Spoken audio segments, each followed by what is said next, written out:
Hello enthusiasts and welcome to Scaled Affairs, the show where I try to rationalize my purchases while trying to fight buyer's remorse by presenting you a review of various anime figures. So be my guest and welcome today's figure on the turntable. Figma 307, Miku in her TeamUKYO jersey from the Good Smile Racing lineup. She comes to you in a neon green box that is typical for a Figma of this era, with a large cutout in the front and lots of small pictures in the back. Don't know why, but I always had a soft spot for that kind of box style. Maybe it's because of its space effectiveness, makes it easily storable even on a bookshelf, or maybe it's because it reminds me of some sort of model kit. Speaking of model kit, inside the blister you can see that her bike has to be assembled. You don't have to nip the parts from a grid since every component has its own neat space in the blister, but if you want to display Miku together with the bike, you first have to do a little side build. Note that I bought her pre-owned, so I don't know if the packing order is still correct, but what I know is that the decorations you can see on the frame and wheels wouldn't have been applied by the manufacturer. Instead you get two sets of self-adhesive stickers, or as the grown-ups like to call them,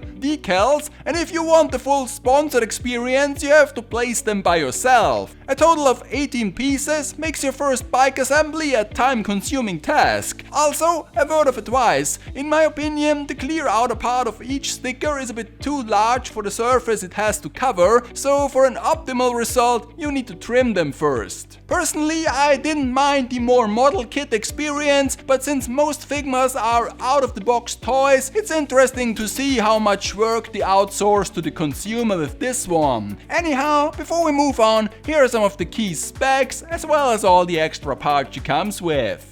The two Ukyo Mikus from Max Factory were at the top of my wish list, and finally after all those years someone sold this one to me for a fair price. I'm a bit of a cyclist myself, but even without the reference to my hobby, it's great to have such a detailed miniature of a road racing bike to accompany your Figmas. It's also always super cool to see objects on figures that really exist. The frame of this bike was an actual Kota model from that time, and also Miku's shoes are from the same brand that my real-life bike shoes are. In a world where so many anime shows have to alternate the brand name of obvious products, it's nice to see some things like Yokohama or Senrin printed on a figure. In terms of posability and sturdiness, this is a very play-friendly Figma. Due to the lack of details or small parts on her outfit, it's easy to put her in pose. The only thing that still needs proper handling are her pointy twin tails that are massive in relation to the figure, and if you want to swap the faceplates. Somehow I always forget how tiny those faces are in comparison to the Nendo plates. But if you thought that this is finally a Figma for clumsy people like me, think again, because even if Miku herself doesn't fall apart easily, the bike does. Since the whole thing is just plugged together without glue, if you want to let her ride it, a lot of loose pedals and saddles will be your reward until you eventually find a pose that looks as shown in the promotional material. Also, I only was able to recreate the two poses from the box. I tried to let her sit on the bike like in a downhill or headwind scenario, but was unable to do so.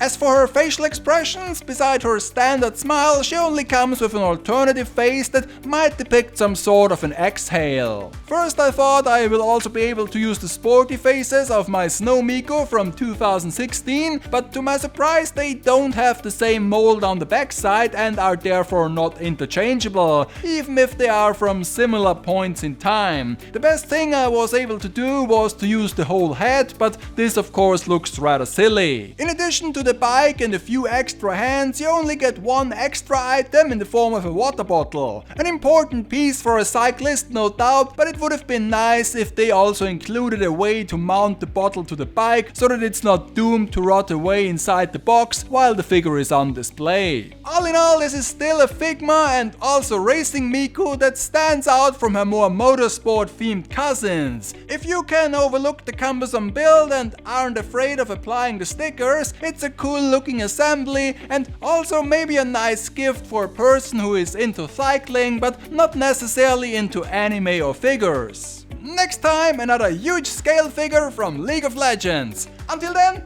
Thanks for watching, and hopefully we can see each other again in a new episode of Scale the Fairs when I once again take a closer look on anime figures of all sorts. Take care out there and keep having fun collecting.